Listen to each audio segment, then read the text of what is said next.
Cenizas me has levantado, he vuelto a nacer. Tu gracia irrumpió, mi corazón ha vuelto a latir. Mi llanto en gozo cambiaste, Jesús. Borraste el pasado, hoy vivo en la luz. Pensamos en tu libertad, tu vida corre en mi ser. Cantamos por tu gloria, oh Dios, el gozo de tu salvación. No puedo callar. Sí, es muy importante eso, que nosotros tengamos una visión clara, una visión muy clara de nuestra iglesia. O sea, desde el momento que usted llegue, que sepa quién es el pastor, a qué se dedica el pastor, cuál es su familia del pastor, cuánto tiempo lleva ministrando, quiénes son los jóvenes, los jovencitos de la alabanza que Dios los usa para ministrarnos, conozca qué tipo de gobierno hay aquí. Entonces nosotros no traemos un tema para ver qué pasa. No, Dios nos guarde. Si fuera así, la verdad no me dedicaría a esto. Entonces, nosotros tenemos que entrar en ayuno, en oración, ser muy receptivos a lo que la voz del Espíritu Santo nos habla, para discernir al cuerpo, ver la necesidad, y sobre esa necesidad que el Espíritu quiere, empieza a hablar. Y ¿saben por qué lo hacemos por series? Porque muchas veces se da un tema en una semana, muy amable. Muchas veces se da un tema en una semana, luego se da otro tema de otro tema en otra semana, y posteriormente, pero como que la iglesia no toma una forma, una visión. De hecho, hay temas, yo lo creo, que hasta para un año hay que hablarlos. Pero bueno, no lo vamos a hacer así. Pero sí creo que lo que Dios nos habla en este mes es porque Dios lo está poniendo. Y te voy a decir algo. Yo veo que en esta época muchas congregaciones, no de aquí de Izcalli, ¿verdad? Pero en muchos lugares en todo el mundo se está enseñando doctrinas, se está enseñando filosofías, se está enseñando psicología, se está enseñando psicología cristiana, que eso no existe, ¿eh? La psicología cristiana no existe. Son ciencias que de alguna manera el hombre las ha tomado y están bien para cierta necesidad, cierto caso, pero para restaurar el matrimonio y la vida de un ser humano en Cristo Jesús solamente lo hace Dios. Por favor, eso usted tiene que entenderlo. Si Dios no entra en tu vida y no te es revelado el Hijo de Dios y no te es enviado el Espíritu Santo para que comience a hacer la obra en ti, va a ser imposible que tú puedas dar frutos dignos de arrepentimiento. Entonces, hoy quiero hablarles de la persona de un hombre que partió la historia, partió la vida, partió el suceso de este presente y de la eternidad, y su nombre es Jesús. El pastor Enrique Bremer nos da una enseñanza a todos los pastores que estamos con él, porque nosotros tenemos una reunión por martes. Todos los martes tenemos una reunión con nuestro pastor Enrique y estamos virtualmente, me refiero, y nos decía: yo veo un peligro en las nuevas generaciones de nuestros niños de nuestras iglesias, que nuestros niños de nuestras iglesias saben todo acerca de Goliat, saben todo acerca de David, saben todo acerca de Pablo y conocen historias de Moisés, de Abraham, pero muy pocos de ellos conocen la persona, la divinidad, el carácter de Jesucristo. Y cuando una persona comienza a conocer a Jesús y Jesús empieza a manifestar en él, provoca cambios. Tiene que haber algo poderoso en la vida de esa persona. Entonces, quiero hablarte un poquito porque los judíos no creen en Jesús. Hoy en día, si tú te plantas en Jerusalén, los judíos no creen en Jesús. Es más, ellos se burlan de nosotros y nos dicen: ¿cómo es posible que ustedes creen en un paisano nuestro? Así lo ven ellos. Jesús es nuestro paisano. ¿Cómo creen ustedes que Él es Dios? Y se burlan. O sea, los judíos no creen en Jesús ni en su Mesías, que sea Él. Ellos están esperando a otro Salvador y a otro Redentor. El problema es que ya se les pasó, porque Él ya llegó. Otras personas, tenemos ahí una imagen, a ver si me la puedes dar, por favor. Hubo en el año 70 se levantó un grupo muy, muy fuerte de rabinos, de personas que conocen las escrituras impresionantemente, y dijeron: vamos a tirar abajo el cristianismo. O sea, el Mesías no ha llegado aún, el Mesías lo seguimos esperando, ese Jesús es un impostor.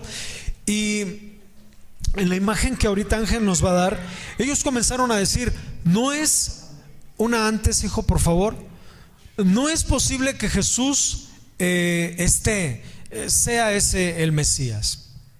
Entonces, estos estudiosos se empeñaron en leer la escritura. Y la Biblia dice en el libro de Hechos, te voy a leer esta porción: el Espíritu dijo a Felipe. ¿Se acuerda de esa historia? ¿Sí o no? El Espíritu dijo a Felipe, vino el Espíritu Santo y le dijo: acércate, júntate a ese carro. Acudiendo Felipe, le oyó que leía el profeta Isaías y dijo: ¿pero entiendes lo que lees? Le dijo Felipe al etíope. El etíope le responde desde una carroza hermosa de Etiopía, le responde por la ventana y le dice: ¿cómo podré si alguno no me enseñara? Rogó a Felipe que subiese y se sentara con él. Iba la carroza avanzando y el pasaje de la escritura que él leía era este: como oveja a la muerte fue llevado, como cordero al mundo como cordero mudo delante de los que lo trasquilaban, cuando lo golpeaban, cuando lo escupían. No abrió su boca Jesús nunca, ni para maldecir, ni vas a ver ahora cuando venga la resurrección. No abrió su boca, no se defendió, fue humilde en su justicia. Mas su generación, ¿quién la contará? 34. Respondió el eunuco y le dijo a Felipe: te ruego que me digas, ¿de quién dice el profeta esto? ¿De sí mismo o de algún otro? Entonces Felipe, abriendo su boca, comenzando desde esta escritura, le anunció el evangelio de... Entonces, este grupo de judíos en el año 70 empezaron a investigar la escritura para echar abajo que Jesús ya había venido. Dame la otra imagen, por favor. Esta porción es el libro de Isaías 53. Obviamente está en hebreo. No se ve, ¿verdad? Entonces, fíjate qué interesante. Encontraron ellos algo que los impactó. Pongan mucha atención. Cuando dice, empiezan a meter en un orden de patrones para ver qué palabras les daba la escritura. Y no sé si alcanzas a ver unas letras rojas y luego una como morada y luego unas cafés. Bueno, ellos encontraron en esa palabra, en esa porción de la Biblia, cuando dice como cordero fue al matadero, no abrió su boca, y empieza a hablar de Jesús, ahí en Isaías lo que está diciendo es: mi nombre es Yeshua. Estas palabras en café significa Yeshua. No es un acróstico. O sea, ¿cómo es posible que una escritura desde miles de años atrás Porque llegaron los matemáticos y dijeron, no, eso no es posible. Y comenzaron a hacer los matemáticos con libros, con otras escrituras, a ver si les salía algo con congruencia. Y se dieron cuenta que no. Y cuando vieron esto, porque hay una ley que se llama la tabla de posibilidades, se dieron cuenta que esto no podía repetirse. Pero esto no es todo. Cada 27 palabras en el libro de Isaías, por 4 veces dice: mi nombre es Jesús, mi nombre es Jesús, mi nombre es Jesús, mi nombre es Jesús. O sea, eso no lo puede hacer nadie.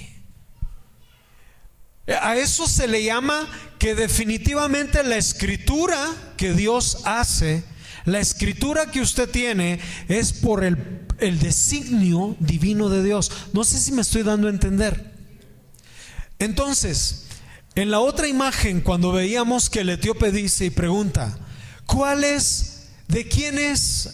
Como cordero fue llevado al matadero. Si me das la otra imagen, dice: como cordero fue llevado al matadero, no abrió su boca.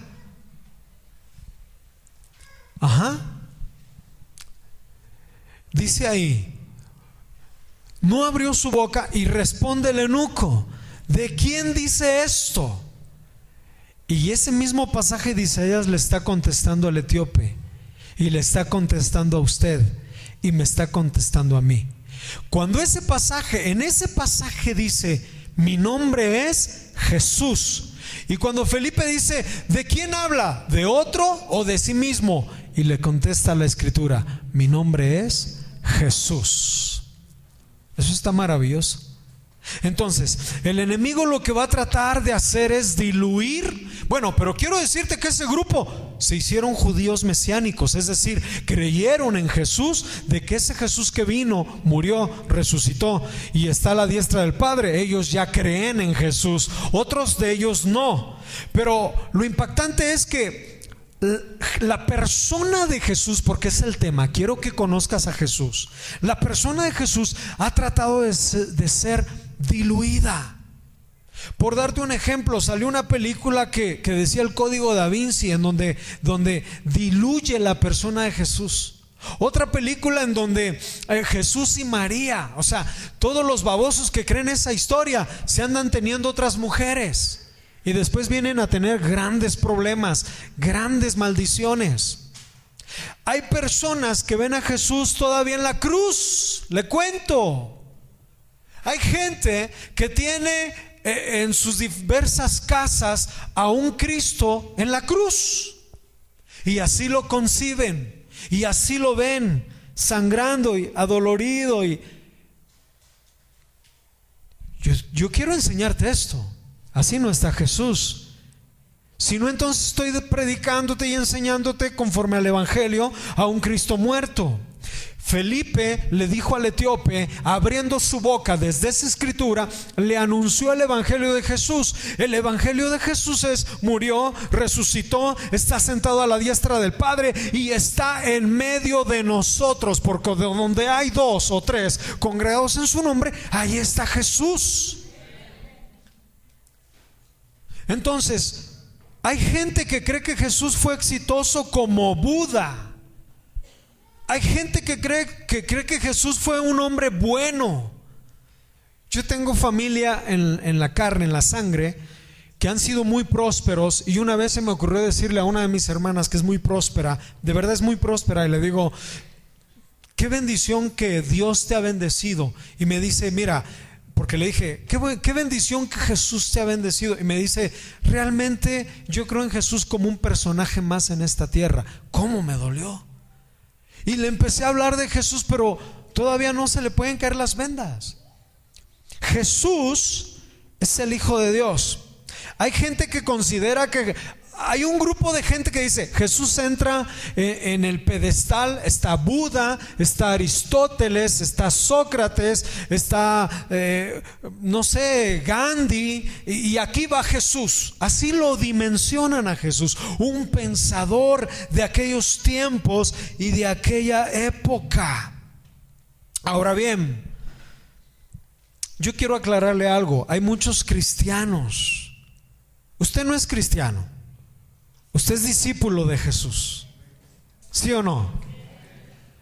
Porque el apodo de cristiano nos lo dieron en el libro de Hechos, cuando dijeron: ¿y estos quiénes son que no los doma nadie y que no dejan de confesar a Jesús? Son cristianos, y nos pusieron el apodo. Pero hay mucha diferencia entre un nombramiento de cristiano a un discípulo de Jesús.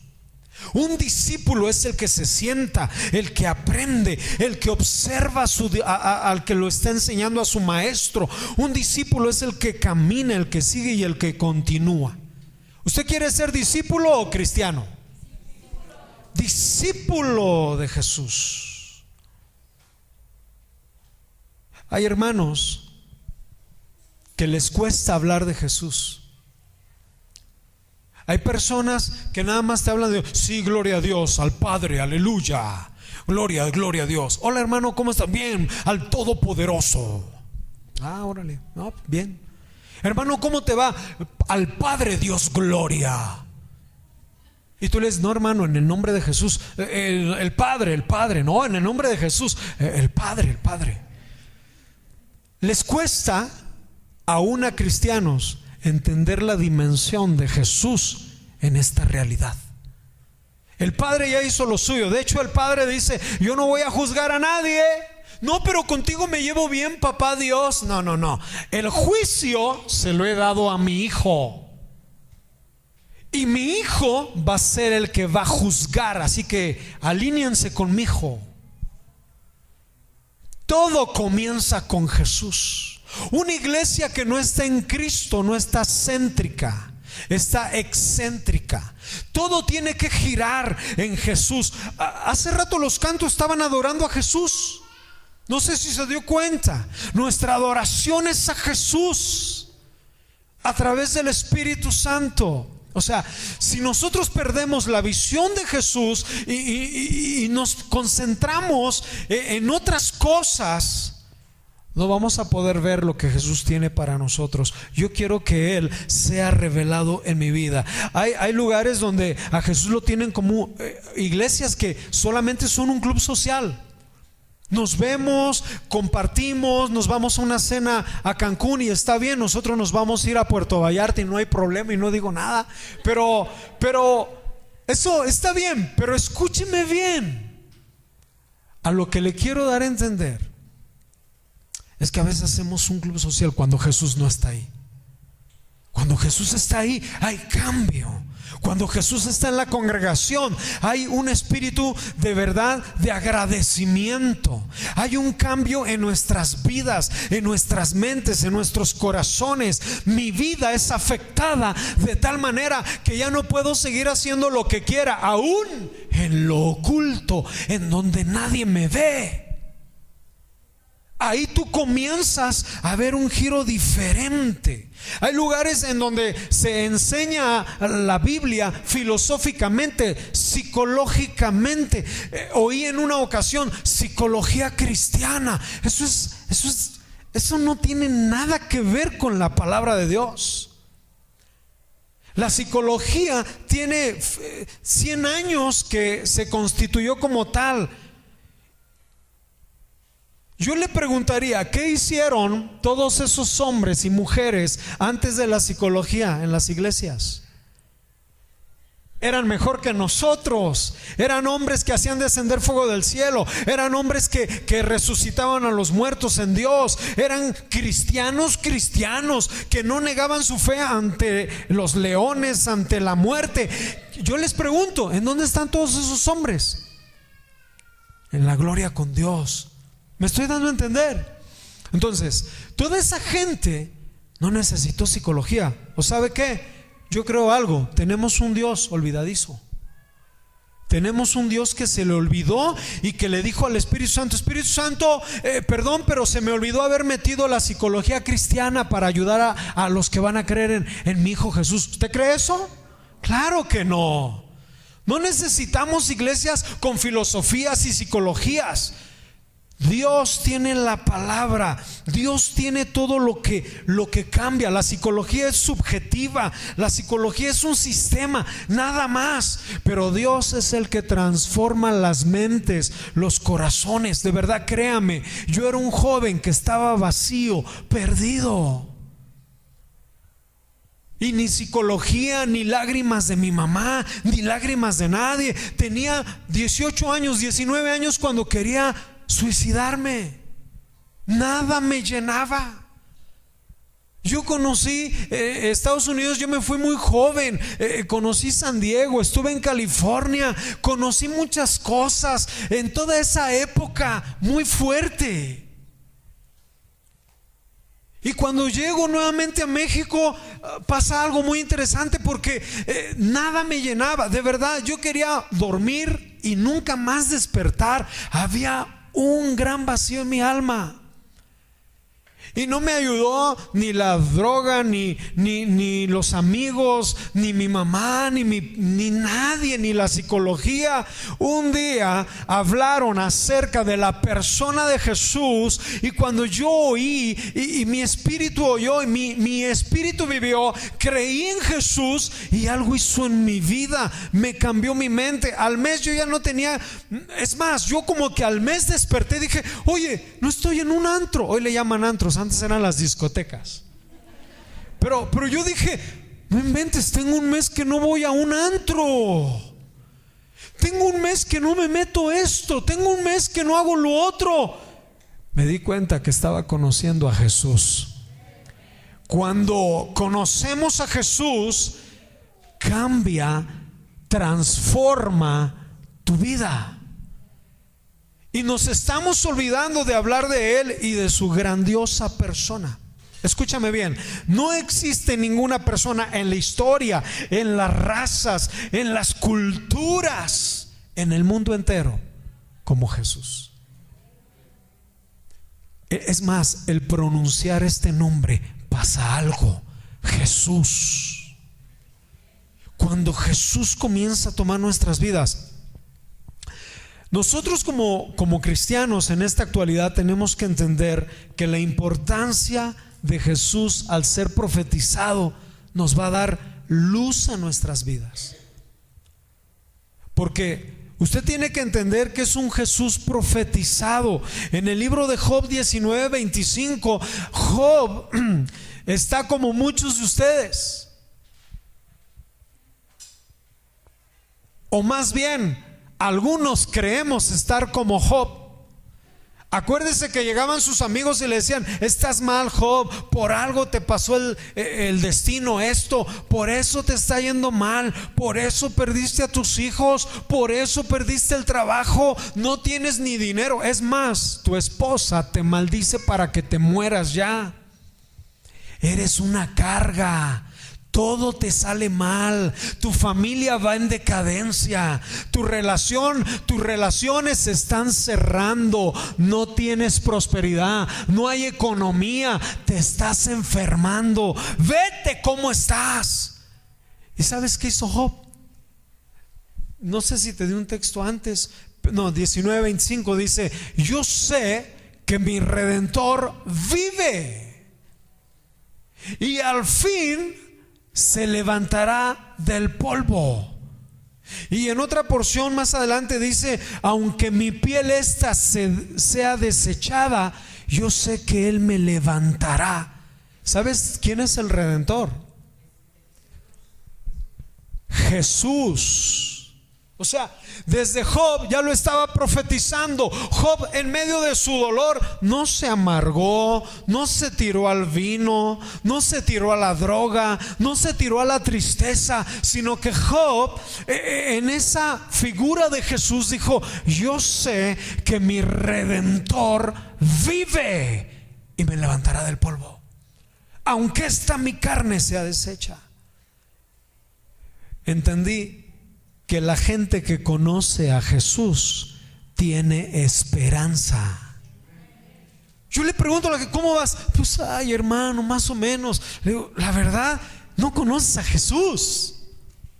O sea, a mí no me está preocupando alguna deuda que tenga que pagar. A mí me está preocupando qué debo hacer, cómo debo agradarte, cómo puedo hacer lo que a ti te agrada, lo que a ti te gusta. Mi mente está pensando en Él, en Jesús, cómo, y estoy pensando en qué hacer para la iglesia. Camino, me muevo, voy, vengo, y constantemente estoy pensando en Dios, cómo hacerle, el grupo de alabanza, niños, maestras, la iglesia, esta familia, tu mente, tu alma, tu espíritu, todo tú tienes que estar lleno de Dios.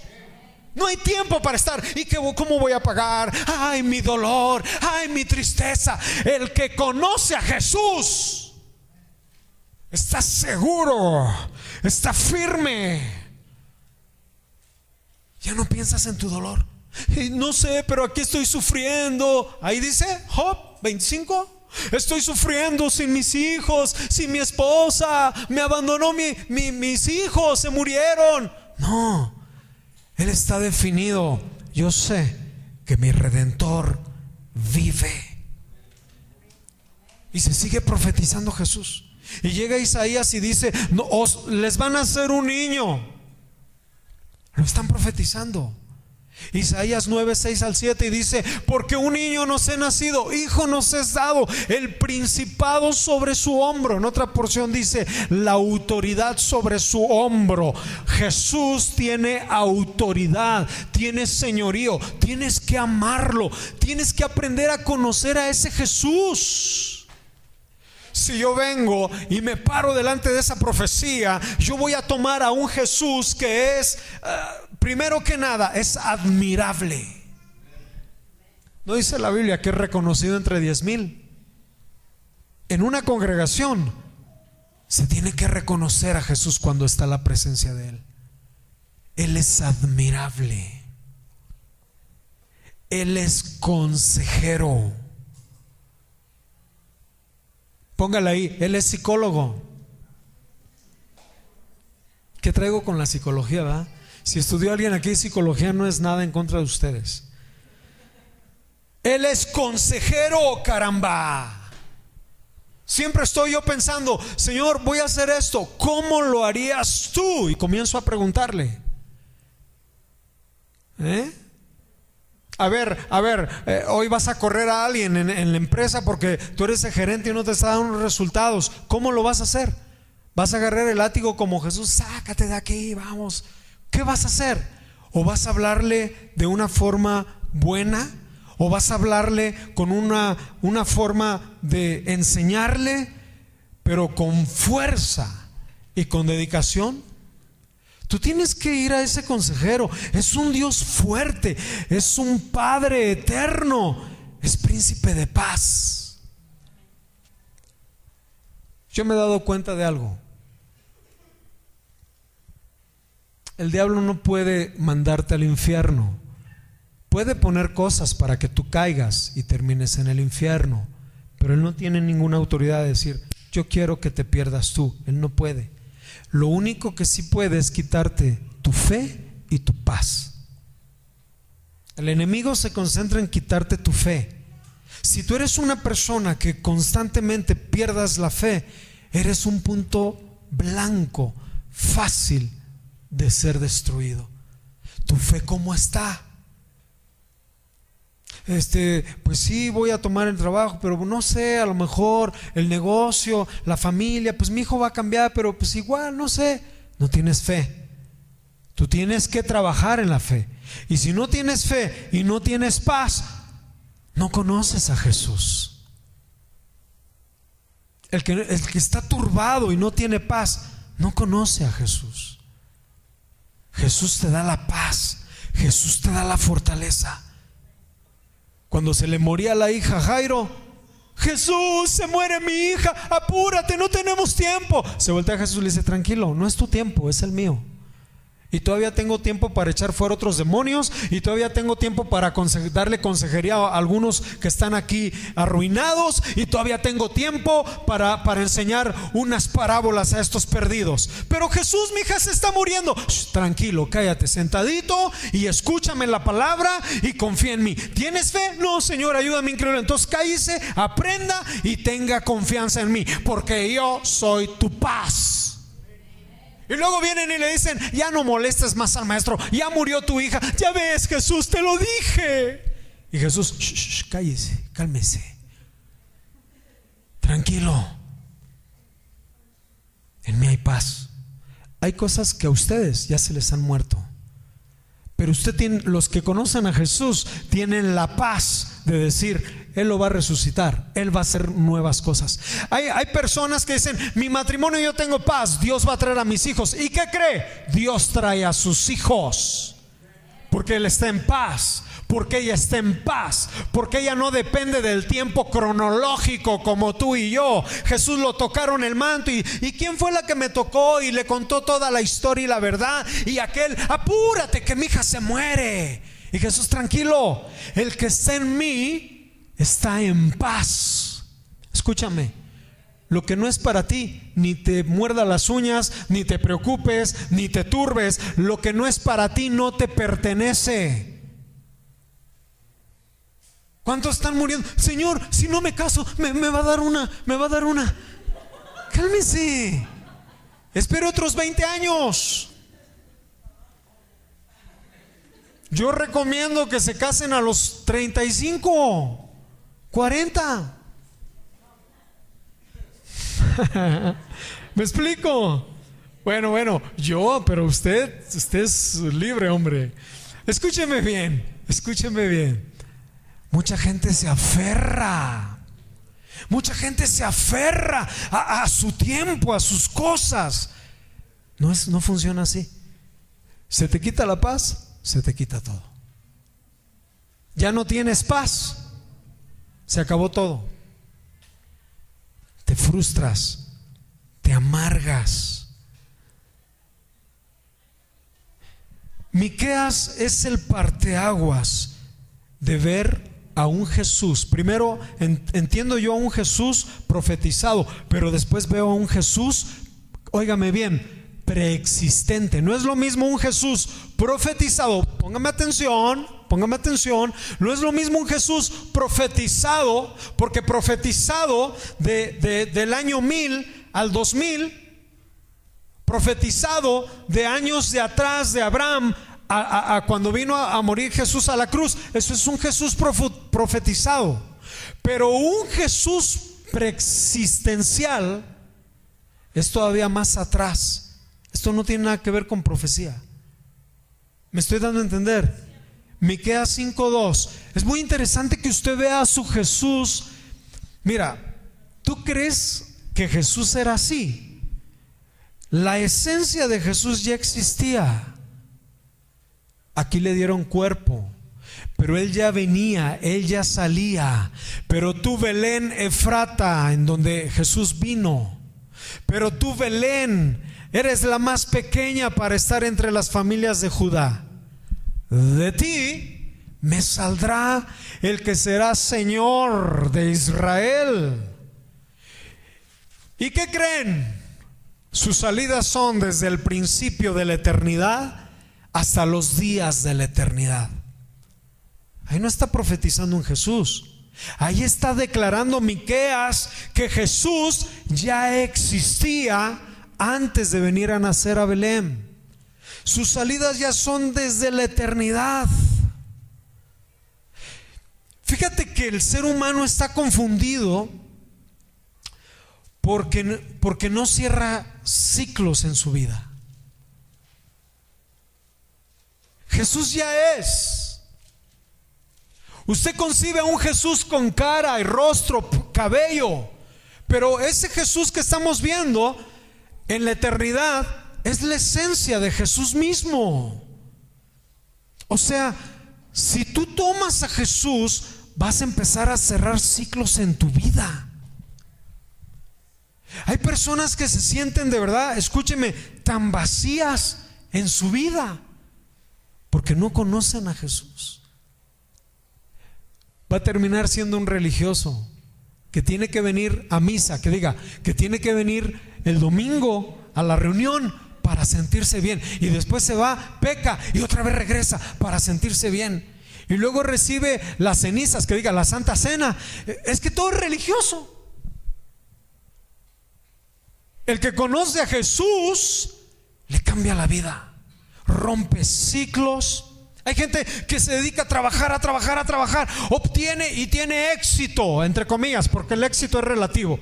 A lo mejor tu éxito te está desgraciando la vida. ¿Qué es éxito? En las empresas y el éxito, pisemos y sigamos adelante. Espérate, ¿ese es el éxito que Dios quiere para ti?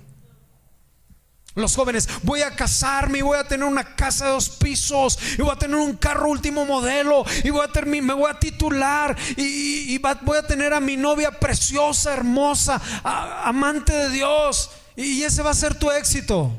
Ese no es éxito. ¿Qué tal si Dios te quiere de misionero? ¿Qué tal si Dios dice, tú vas a ser un gran ministro? Bueno, Dios te va a dar todo eso, pero dice Dios, yo tengo otra cosa para ti. ¿Ha pensado en eso? Y la gente está vacía.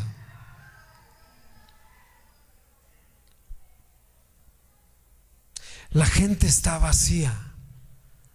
La gente camina religiosamente.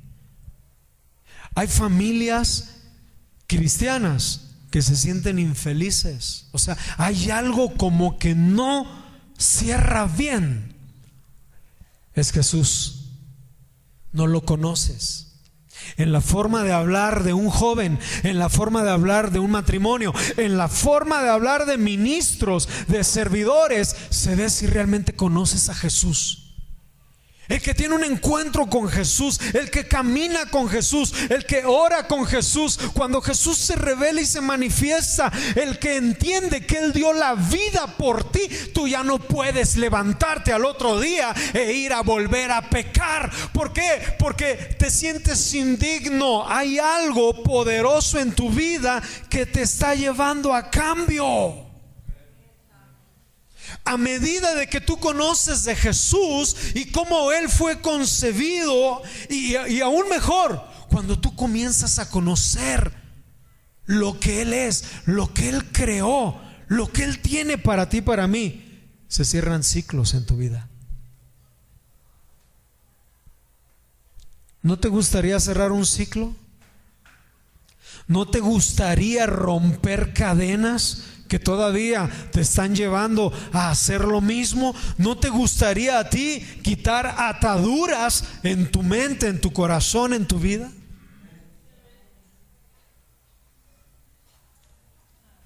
Mucha gente no cree en Jesús porque ve en nosotros que no hay cambios.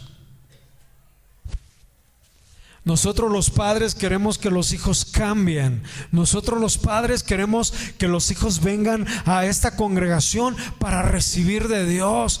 Pero nosotros los padres no conocemos a Jesús. Creemos, sabemos de un Dios de oídas. Por eso Job, a través de todo el proceso del sufrimiento, ¿quién dijo que hay que evitar el sufrimiento? La psicología. Porque la psicología se centra en el yo, en el tú, pobrecito, a ti te pasa esto. No estás tú violando porque tú eres culpable, no te sientas culpable, es que a ti te violaron también. Y entonces comienza a tratar, a girar, que tú estés cómodo, que tú te sientas bien. Siéntete perdonado, pero nunca te dicen, tienes que ir a Dios a pedir perdón.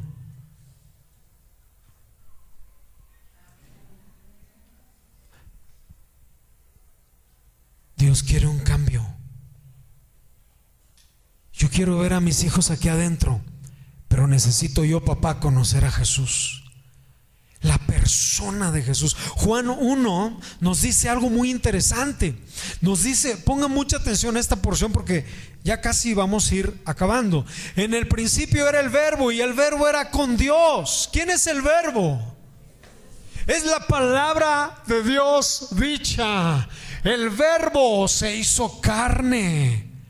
Mire, el Verbo era con Dios. ¿Y el Verbo era qué? El siguiente. Este era el principio con Dios.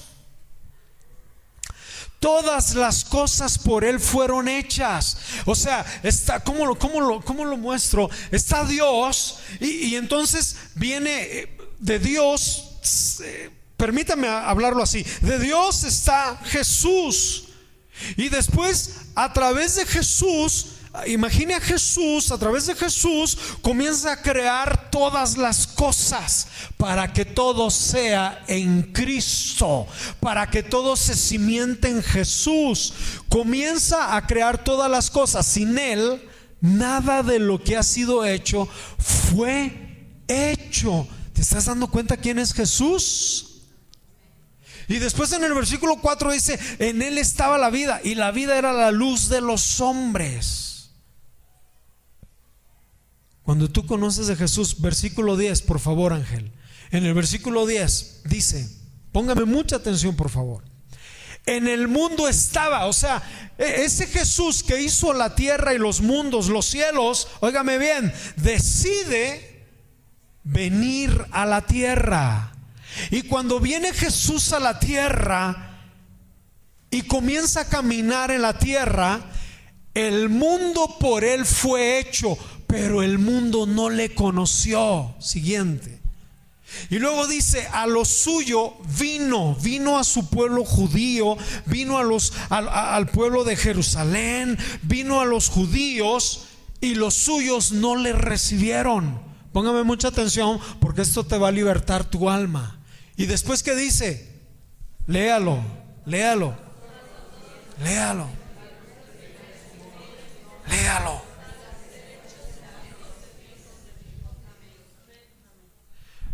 Entonces aquí viene algo bien importante, porque ni todo tu trabajo te da satisfacción, ni la esposa de tus sueños te da satisfacción, ni el hijo te da satisfacción. Pastor, ¿qué está diciendo? Claro, se lo voy a decir bien claro.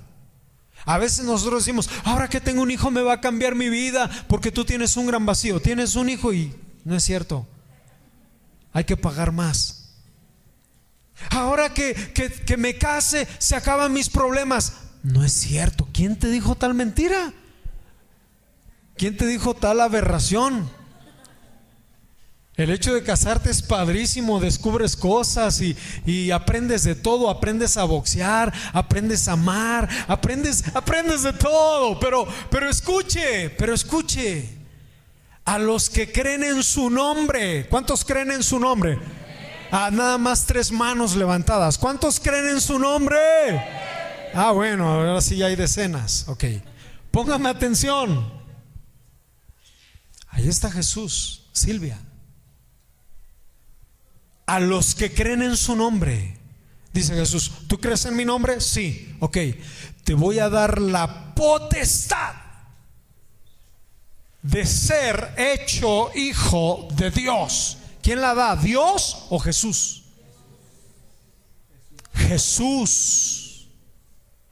Jesús tiene la potestad de hacerte hijo hecho de Dios, porque Dios se la dio a Él. Ahí está. En su nombre les dio potestad de ser hechos hijos de Dios. Posteriormente, ¿qué dice? Los cuales no son engendrados de sangre, ni de voluntad de carne, ni de voluntad de varón, sino de Dios. Esto a mí me cambió mi vida. ¿Sabes por qué? Porque yo era un traumado. Diga conmigo: traumado. Mire bien que le queda. También usted se ve medio traumado.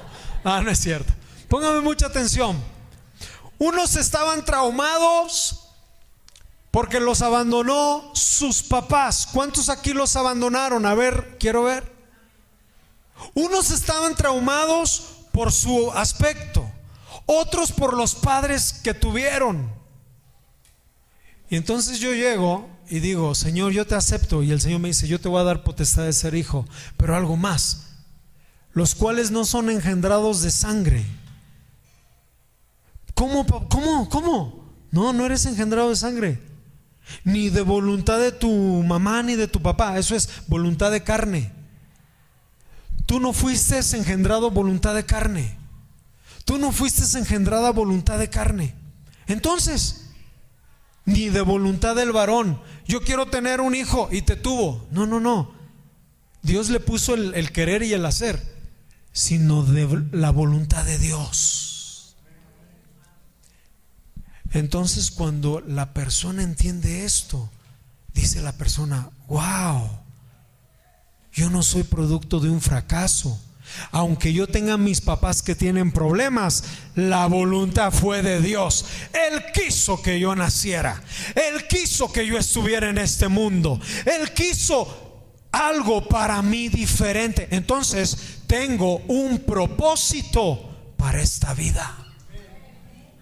Todo el acomplejado, todo el que se siente menos, todo el que no puede salir adelante, todas las jovencitas que dicen, pues yo nada más voy a cuidar niños y voy a vivir así, vivo en derrota. Pues estás mal. Pues mis papás me quisieron tener. Yo una vez ministraba con mi esposa a una jovencita de 15 años que llorando decía, ya no quiero vivir y ya no quiero vivir, y se abrió aquí las venas y la tuvieron que llevar al hospital. Y cuando fuimos mi esposo y yo a hablar con ella, le estuvimos ministrando y nos dijo, es que mi mamá me dijo una vez enojada, ojalá te hubieras muerto en mi vientre. Y eso le explotaba a ella. Imagínate decirle a un hijo, el propio progenitor, la propia madre, decirle, ojalá te hubieras muerto, desgraciada. Así hay madres, así hay padres. Cuando yo le dije esto, le cambió la vida. Porque le digo, hija, no es voluntad del papá, ni voluntad de la carne de tus papás, pero ellos me tuvieron. Sí, ellos te tuvieron, pero era designio y voluntad de Dios. Dice, entonces Dios fue el que me vio. Así es, tú naciste no porque ellos quisieran. Aunque tu mamá no hubiera querido, te envió Dios. ¿Y sabes por qué? Porque tiene un propósito para tu vida. El que no conoce a Jesús, oiga, el que no conoce a Jesús no tiene propósito en su vida. Más le vale a usted y a mí conocer a ese Jesús. Yo no quiero conocer un Jesús religioso, un Cristo que está ahí. Él está vivo. Él es poderoso. Cristo no tenía aspecto en la preexistencia. De esto no habla nadie. Y yo no me quiero atorar mucho ahí. Pero Cristo era Jesús, pues. Pero no tenía rostro, no tenía cuerpo. Incluso el apóstol Pablo en 2 de Corintios 5:16, si no mal recuerdo, dice, nosotros conocimos a Cristo cuando Él estaba en la carne, pero ahora lo conocemos ya no así. Ya, incluso una cosa es Cristo en la preexistencia, otra cosa es Cristo cuando tomó forma y cuerpo, y otra cosa es Cristo cuando resucitó. Él viene con un cuerpo glorificado, pero palpable. Usted tiene que conocer a su Jesús. El Jesús que conoció Pablo fue un Jesús revelado. Le está diciendo a los apóstoles, Pedro, tú conociste al Jesús en carne, pero a mí me ha revelado la palabra, la doctrina, la enseñanza, el Cristo glorificado, el cual vendrá en las nubes por toda su iglesia. Entonces, como que yo me he dado cuenta que la sana doctrina cuesta mucho entender. Como que la gente, predíqueme algo más fuerte, pastor. ¿Cómo no? Sigamos con Jesús, el Hijo de Dios.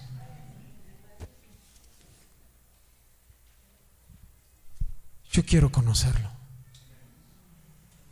Yo le voy a decir algo. Nosotros todavía no conocemos bien a Dios. Son destellos. Alguien no se puede parar aquí. Imagínense, una vez estábamos comiendo, estaba Roberto Evans, estaba mi hermano Wade Myers, estaba Ernesto Alonso, estaba Enrique Bremer, nuestro pastor. Y entre la plática, Enrique Bremer dijo, no, pues sí, realmente lo entendemos hoy, que a veces nosotros con nuestros 60, 70, miserables 80 años, a veces creemos que ya todo lo sabemos. No, hombre, Dios es eterno. Es más, nosotros todavía vemos un destellito de Dios. No tenemos la capacidad de ver quién realmente es Dios. Por eso dice el apóstol Pablo, quiero continuar, quiero alcanzar a Jesús por el cual Él me alcanzó. Tienes que enamorarte de Jesús. tienes que amar más a Jesús que a tu novio. Ay, pastor. Tienes que amar más a Jesús que a tus prácticas.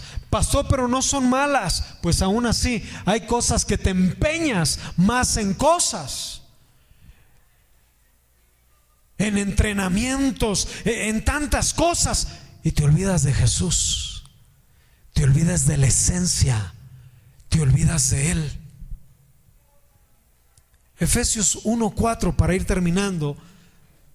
Lo tiene en su Biblia, lo puede leer conmigo. Vamos a leerlo. Efesios 1:4 al 6. Fíjese lo que dice Efesios 1:4 al 6.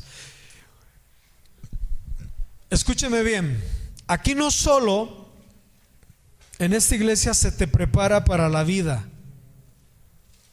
más aún, o sea, sí se te enseña, pero yo quiero enseñarte para la eternidad.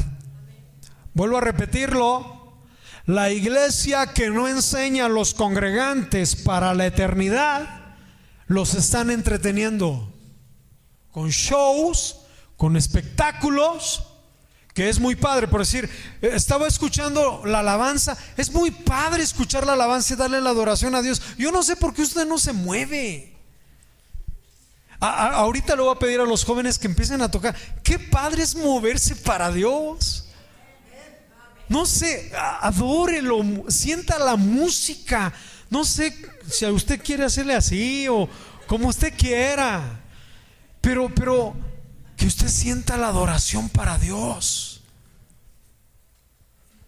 Usted era bien bailarín en el mundo, hombre. Se le ve, luego los pies se le ve. Luego se le ve. O sea, ¿por qué no hay que ser adorar a Dios? Ahorita yo quiero adorar a Jesús por medio de la alabanza y la adoración. ¿Cuántos quieren cerrar así? Un canto así de los que cantamos de Él es bien, algo así, algo padre. ¿Sale? Todos tristes, sin ilusiones, flacos, cansados, ojerosos, como dice el corito. ¿Sí me explico? Vamos a levantarnos, adorarlo.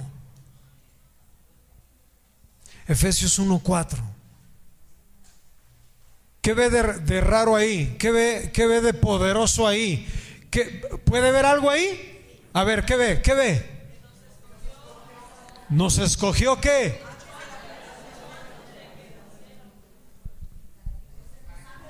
Jesús, en su preexistencia. Él dijo: yo quiero a Lisbeth. Yo sé quién es Lisbeth. Yo conozco su alma de Lisbeth. Yo conozco su cuerpo porque todas las cosas, todo fue creado por medio de Él y para Él, y en Él subsistimos. Antes de la fundación del mundo te escogió a ti. Y Él te puso ese deseo de adorarlo. Él te puso ese deseo de ministrarlo. Él te puso ese deseo de hablarle a la gente. Él te puso ese deseo de serle fiel. Él pensó en ti. Todavía no llegaba ni la Revolución Mexicana. ¿Qué Revolución Mexicana? Todavía no estaban ni los antiguos, ni Abraham. Todavía el mundo apenas estaba en sus millones de años formándose por el poder de su palabra. Y ya pensaba en ti, y tú te olvidas mañana de Él. Él ya estaba pensando en ti, y pensaba en ti para que fueras santo, para que vivieras sin mancha delante del pastor. ¿No? Perdón. Para que vivieras delante de Él sin mancha, delante de Jesús. Nos vamos a ir con el Señor, hermanos, pero hay que conocer a Jesús. Ese es el 4. El 5, ¿qué dice? Y en amor, o sea, tuvo tanto amor que Él nos predestinó para ser adoptados. O sea, usted ya era espíritu. Yo no sé cómo, pero usted ya es espíritu, ya andaba ahí volando, estando en la presencia del Padre, y un día lo agarra el Señor y ¡fum! Y llega usted a la tierra, y cuando llega usted a la tierra, y crece, nace, crece, se desarrolla, y dice Dios: en amor te predestiné para que después un día te encuentres que estás vacío, que aunque tengas tus títulos, que aunque tengas tu esposa, que aunque tengas todo en la vida, aunque pierdas todo en la vida, sin mí tú no puedes estar completo. Y olvida todo ese rollo. Es que yo no puedo vivir sin ella. Es que yo no puedo vivir sin él. Es que se murió este. Es que me quitaron la propiedad. Es que, olvídese, usted tiene a Dios. Usted pertenece en Cristo. ¿Sí me estoy dando a entender? ¿Cuántos quieren? Bueno, vamos a hacer algo. Ok, vamos a cerrar la puerta y vamos a apagar las luces de este lugar, y que cada quien se vaya al mundo.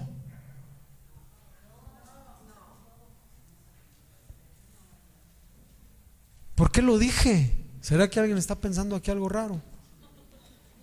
Jesús agarró a los apóstoles y dijo: ¿saben qué? De una vez ya, voy a definirlos, de una vez. Jesús era claro y directo. Estaba Pedro, Juan, ahí estaba Judas. Santo, santo, santo. Y agarró Jesús y dijo: ok, ¿cuántos se quieren ir? ¿Cuántos se quieren volver al mundo? ¿Cuántas mujeres quieren volver a ser dependientes de los hombres? ¿Cuántos jóvenes quieren volver a la drogadicción? ¿Cuántos de ustedes quieren volver a ser unos padres irresponsables? Unos padres no proveedores, unos holgazanes, unos padres que no le dan identidad a sus hijos, que quieren seguir viviendo como jóvenes y adolescentes. Ya párele, pastor. No, ¿cómo no? ¿Y cuántos de ustedes quieren? Y a ver, ¿cuántos de ustedes quieren vivir así impíamente? Entonces mucha gente se fue, porque sí quería vivir así. Pero los que eran llamados, predestinados para él, se quedaron.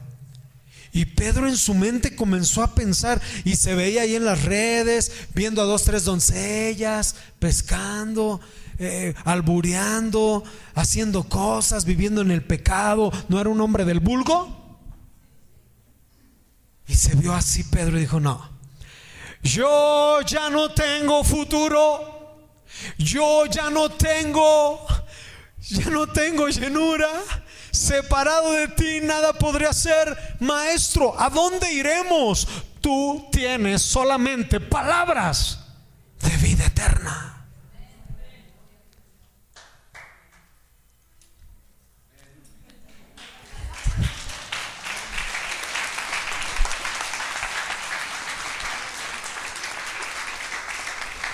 Solamente tú tienes palabras de vida eterna. Qué padre. Yo no sé, pero yo me quedo con Jesús. Quiero enamorarme más de Jesús.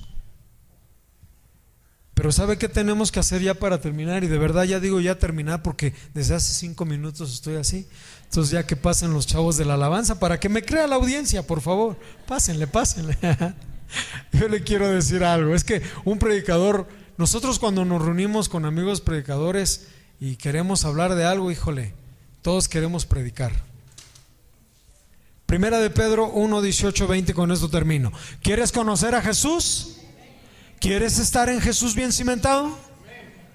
Comienza a romper el cordón umbilical. ¿Cómo ve? ¿Sí o no? Usted sabe que es un cordón umbilical, ¿verdad? Es el que mantuvo en el vientre, en la placenta al bebé. ¿Sí o no? Y le dio la vida, le dio la sangre, le dio alimento, lo alimentó, le dio la vida por medio del cordón umbilical al bebé. Pero no toda la vida puede estar ahí el bebé. ¿Qué pasa si un bebé tiene 10 meses en el vientre de su madre? Bueno, hombre, ¿qué pasa si tiene 3 años y medio en el vientre de la madre?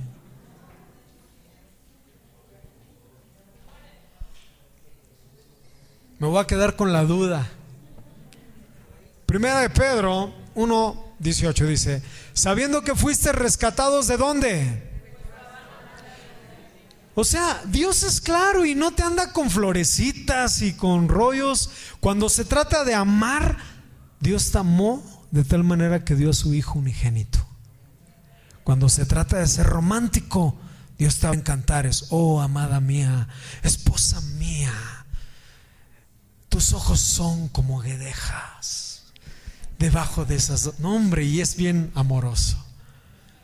Pero cuando se trata de ser claro y sacarte de tu forma de pensar, Dios hace la obra.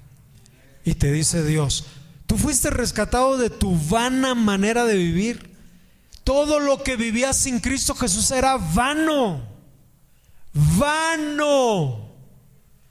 Y esa manera de vivir la recibiste de tus padres. Santo Dios.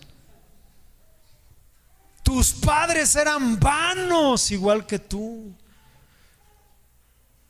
Ahora has sido rescatado no con cosas corruptibles como si fuera oro o plata, iglesia. Ahora has sido rescatado con la sangre preciosa de Jesús, como de un cordero sin mancha y sin, ya destinado desde antes de la fundación del, pero manifestado en estos postreros tiempos por amor de nosotros. ¿Ya se dio cuenta quién es Jesús? Antes de la fundación del mundo se dio en sangre por usted. ¿Sabe qué? Corta el cordón umbilical de los papás. Todavía hay gente que piensa: no, es que mi papá me enseñó así, no, es que yo tengo principios, es que yo tengo conductas. Mira, te voy a decir una cosa: hasta que no tires todo eso y te concentres y le creas la palabra de Dios a través de Jesús, no va a haber cambios radicales en tu vida. Si hay aquí gente que viene de Harvard, si hay aquí gente que ha estudiado y que tiene tantas cosas en la mente y comienza a analizar: bueno, es que está en un orden literario, el que escribió esa epístola quiso dar a entender una magnitud. Tonterías. Dios existió desde antes de la fundación del mundo. Él quiso que tú nacieras y Él quiere que dejes toda la forma vana manera de vivir de tus padres. Tus padres están peleando, ahí a ellos Dios los va a juzgar. Tú empieza a agarrar la visión de Jesús en tu vida. Déjalos de juzgar. Entre menos juzgues a tus padres y los honres, aunque tengan problemas y se comporten como dos malcriados, que te piden consejo a ti, o que van a ti, o que te ganan a ti para que estés en contra del otro, son tonterías. Y el Señor está diciendo: ya basta, rompe, porque yo te rescaté, no como la educación vana que te dieron tus padres. Yo te rescaté con mi sangre. Tú le perteneces a Jesús. Tus logros no son tuyos. Dios quiso que tú salieras adelante por una razón. ¿Te has preguntado para qué estás aquí? Yo quiero amar a Jesús. Diga conmigo: Jesús. ¿Tenemos ya un canto? ¿Sí? Excelente. Bendice a estos chavos, Señor. Dale sabiduría, que se arrepientan y te no es cierto. Es cierto. Póngase de pie, por favor. Démosle un fuerte aplauso a Jesús. Oiga, si ese aplauso fue para los de la alabanza, estuvo muy excedido. Pero usted le quiere dar un fuerte aplauso a Jesús que acaba de oír, de conocer. Dele un fuerte aplauso a Jesús.